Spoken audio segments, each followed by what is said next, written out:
Morning friends, welcome back to my channel Rudra family ক্রিয়েশনের আর একটা নতুন ভিডিওতে তোমাদের সবাইকে অনেক স্বাগত জানাই। তো এখন আমি আছি গ্যাংটকে। আজকে আমার গ্যাংটকের ডে 2 আর আজকে আমি যাচ্ছি সাউথ সিকিমের উদ্দেশ্যে। তো সাউথ সিকিমে গিয়ে তোমরা কি কি স্পট কভার করতে পারবে, কত খরচ পড়বে, সব কিছু কিন্তু আজকের এই ভিডিওতে থাকবে। তাই ভিডিওটা কিন্তু স্কিপ না করে দেখতে থাকো। আর কিছুক্ষণের মধ্যেই কিন্তু আমরা বেরিয়ে যাব, আমাদের গাড়ি চলে আসবে 8:30টার সময়। তো তারপরে কিন্তু সমস্ত ইনফরমেশন আমি তোমাদের সাথে আস্তে আস্তে শেয়ার করব। তাই ভিডিওটা দেখতে থাকো আর সঙ্গে থাকো।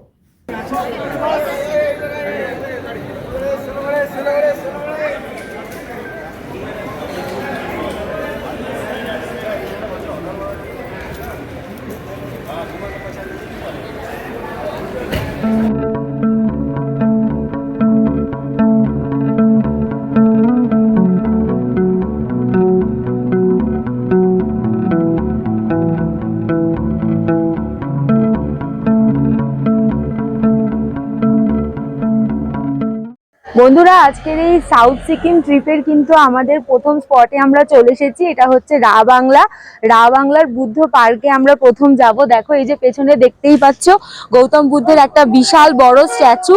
একে ঘিরেই কিন্তু ভেতরে একটা অনেক বড় পার্ক আছে। তো ভেতরে যাওয়ার জন্য কিন্তু গাড়ি আমাদের এখানে নামিয়ে দিয়েছে গাড়ির পার্কিং এ। এখান থেকে সামনেই এইদিকে গেট রয়েছে পার্কে যাওয়ার। এই গেট দিয়ে ঢুকবো। এখানে কিন্তু টিকিট কেটে ঢুকতে হয়। তো টিকিটের কি দাম আছে আর পার্কের ভেতর আরো কি কি আছে সবকিছুই কিন্তু তোমাদের সাথে শেয়ার করব। তো চলো এবার আগে ভেতরে যাই। এই যে সামনেই দেখো এই পার্কে ঢোকার টিকিট কাউন্টার রয়েছে। এখান থেকে টিকিটটা কেটে নিয়ে তারপরে ভেতরে যেতে হবে।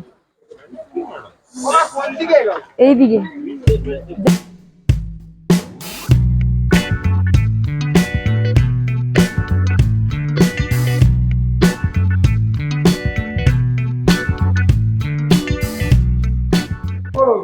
আমাদের টিকিট কাটা হয়ে গেছে। এখানে কিন্তু টিকিটের প্রাইস হচ্ছে পার হেড 80 টাকা করে। আর এই পার্কের টাইমিংটাও বলে দিই, এখানে কিন্তু ওপেন হয় 9টার সময় আর ক্লোজ হয় 6টার সময়। তো চলো এবার পার্কের ভেতরে গিয়ে পার্কটাও তোমাদের সাথে শেয়ার করছি। তো বন্ধুরা, আমরা কিন্তু পার্কের ভেতর ঢুকে গেছি। দেখো, বিশাল বড় জায়গা কিন্তু এটা পার্কের ভেতর। অনেক কিছু দেখার আছে, তো সবকিছুই দেখবো আর তোমাদের সাথেও শেয়ার করব। চলো,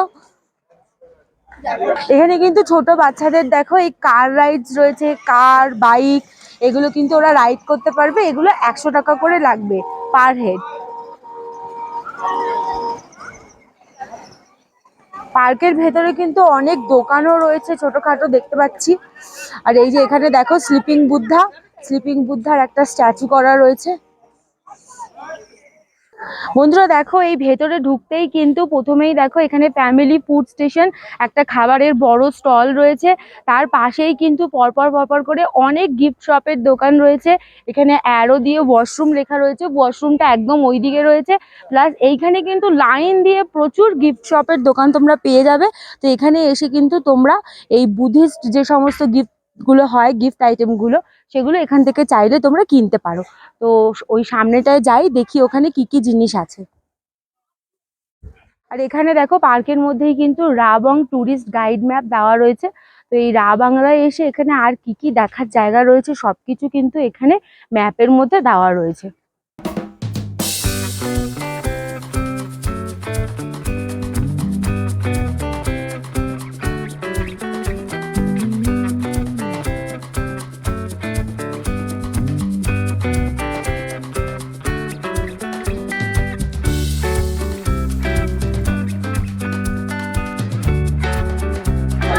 দেখো, এই পার্কের ভেতরেই কিন্তু এখানে একটা পয়েন্ট করে রেখেছে। এখানে সবাই ফটো তুলছে বুদ্ধদেবের স্ট্যাচুর সামনে দাঁড়িয়ে। এখানে কিন্তু তোমরাও চাইলে ফটো তুলতে পারো। আর এই যে এখানে সিঁড়ি রয়েছে পাশ দিয়ে, এই সিঁড়ি দিয়েই নিচের দিকে নেমে যেতে হবে।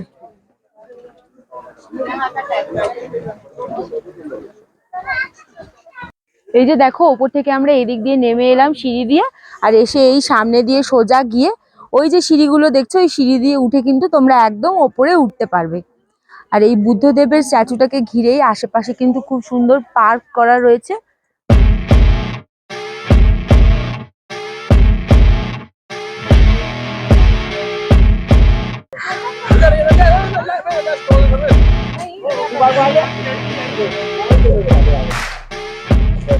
বন্ধুরা এখানে কিন্তু 100টারও বেশি সিঁড়ি উঠে এসছি, আমি হাঁপিয়ে গেছি। এখানে কিন্তু গাড়ির ব্যবস্থা রয়েছে, সেই গাড়িগুলো 6 সিটার গাড়ি, ওই টোটোর মতন হয়, ব্যাটারি অপারেটর। 50 টাকা করে নেবে পার হেড। ওই গাড়িগুলো করে যদি তোমরা আসো, টিকিট কাউন্টার থেকেই তোমাদের বুক করে নিতে হবে, আর একদম এই ওপরে এই অবধি নিয়ে আসবে। আধা ঘন্টা তোমাদের টাইম দেবে এখানটা ঘুরে দেখার জন্য, তারপরে আবার কিন্তু রিটার্ন নিয়ে যাবে। যারা বয়স্ক মানুষ বা যাদের সিঁড়ি উঠতে সমস্যা, তারা কিন্তু ওই গাড়িটা করতে পারো। এই যে দেখো, যেই গাড়িগুলোর কথা বলছিলাম, এই গাড়িগুলো কিন্তু তোমাদের একদম এখানে অবধি নামিয়ে দেবে। যাদের পায়ের প্রবলেম বা যারা বয়স্ক, সিঁড়ি ভাঙতে অসুবিধা হয়, তারা কিন্তু এই গাড়িগুলো করে এখানে চলে আসতে পারবে।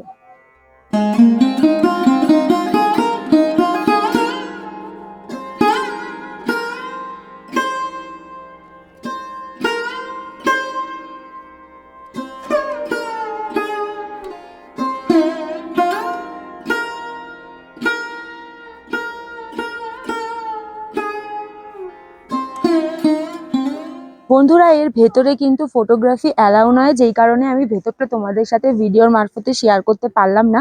তবে এই ভেতরে কিন্তু বুদ্ধদেবের আরও একটা মূর্তি রয়েছে। এছাড়াও বুদ্ধদেবের জীবনের যে কাহিনীগুলো সবকিছুই কিন্তু পেন্টিং এর মাধ্যমে খুব সুন্দর করে এখানে সাজানো রয়েছে।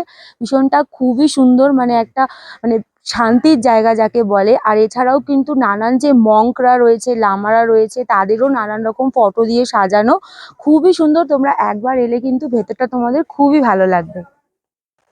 এখানে একটা মিউজিয়াম আছে এইদিকে।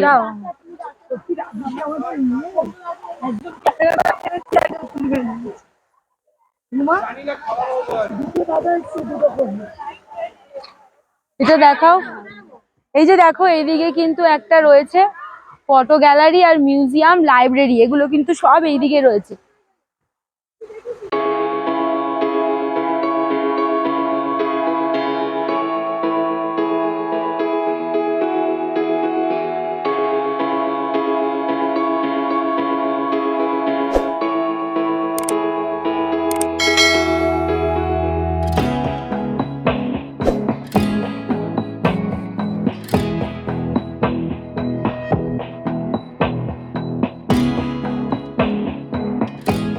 শিব মন্দির আছে, চলো শিব মন্দিরটা এবার ঘুরে আসি।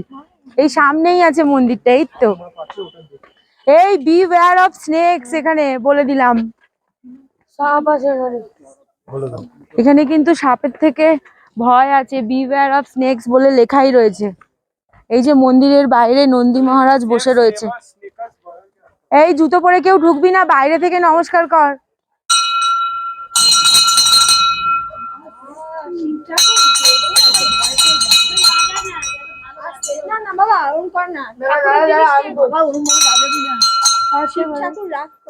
এখানে কিন্তু কোনো শিবলিঙ্গ নেই, এখানে একটা বড় পাথর রয়েছে, যেটাকে শিবলিঙ্গ হিসাবে ওরা পুজো করে।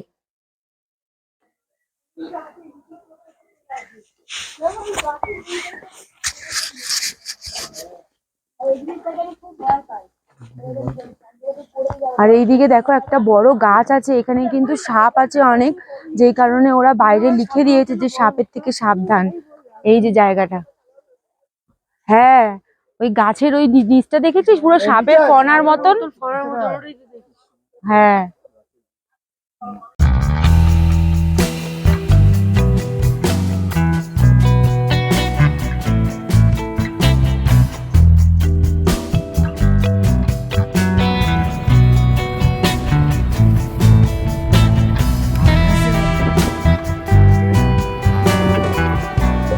তো এখন আমরা কিন্তু এসেছি নামচিতে, নামচির সিদ্ধেশ্বরা ধাম, যেটাকে আমরা নামচির 4 ধাম নামে জানি।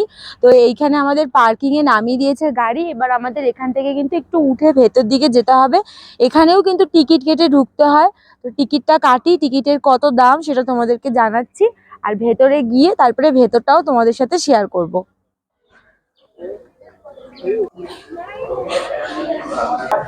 আর এই যে দেখো, এখানে এই 4 ধামের জন্য কিন্তু টিকিট কাউন্টার রয়েছে। এখানে টিকিটের প্রাইস হচ্ছে 50 রুপিস করে।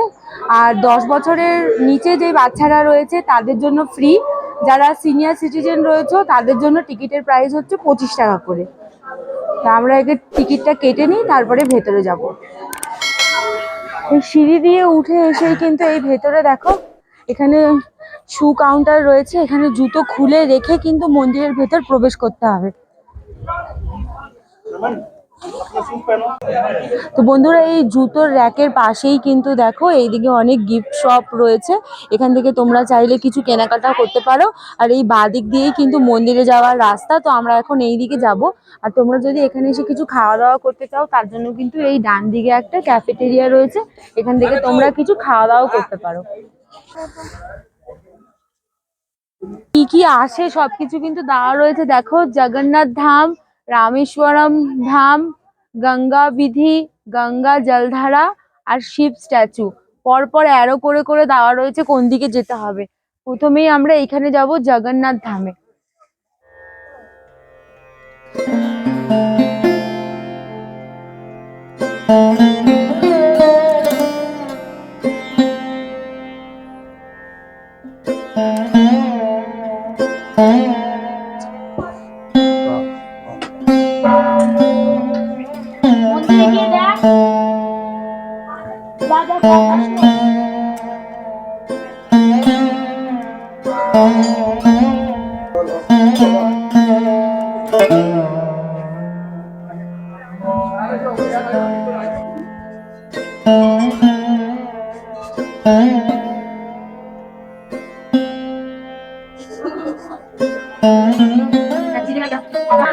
এখানে যে মেন শিব ঠাকুরের মন্দিরটা, মূল মন্দিরটা কিন্তু এইটা। এই মন্দিরের ভেতরে কিন্তু ভিডিওগ্রাফি অ্যালাউ নেই, তার জন্য ভেতরটা দেখাতে পারলাম না। তবে ভেতরে এই সামনেই কিন্তু দেখো একটা শিব ঠাকুরের লিঙ্গ রয়েছে, শিবলিঙ্গ।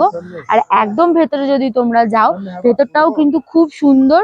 ওখানে একটা শিব ঠাকুরের যে শিব ঠাকুরের রূপ, নটরাজ রূপে কিন্তু শিব ঠাকুর ভেতরে রয়েছে। আর এই যে বাইরেটা দেখতে পাচ্ছ, এখান থেকে একবার ভিউটা দেখো। এখানে কিন্তু প্রচুর মন্দির রয়েছে, যেরকম 4 ধাম, আমাদের ভগবান বিষ্ণুর যে 4 ধাম, সেই 4টে ধাম তো প্রথমে সামনে রয়েছেই। এছাড়াও কিন্তু এই যে শিব মন্দিরটাকে ঘিরে আরো ছোট ছোট অনেকগুলো জ্যোতির্লিঙ্গ চারিদিকে কিন্তু রয়েছে। এই যে ব্রাউন কালারের ছোট ছোট মন্দিরগুলো, এগুলো সব কিন্তু এক একটা জ্যোতির্লিঙ্গ এই মন্দিরকে, মূল মন্দিরটাকে ঘিরে চারিদিকে রয়েছে।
গুড মর্নিং ফ্রেন্ডস, কালকে তো আমরা তোমাদের সাথে ভিডিওতে শেয়ার করলামই যে আমরা সাউথ সিকিমে গেছিলাম, বাট আমাদের ফিরতে ফিরতে কিন্তু অনেক রাত হয়ে গেছিল, যেহেতু আমরা একটু দেরি করে বেরিয়েছিলাম, সেই জন্য আমি ভিডিওটা এন্ড করতে পারিনি।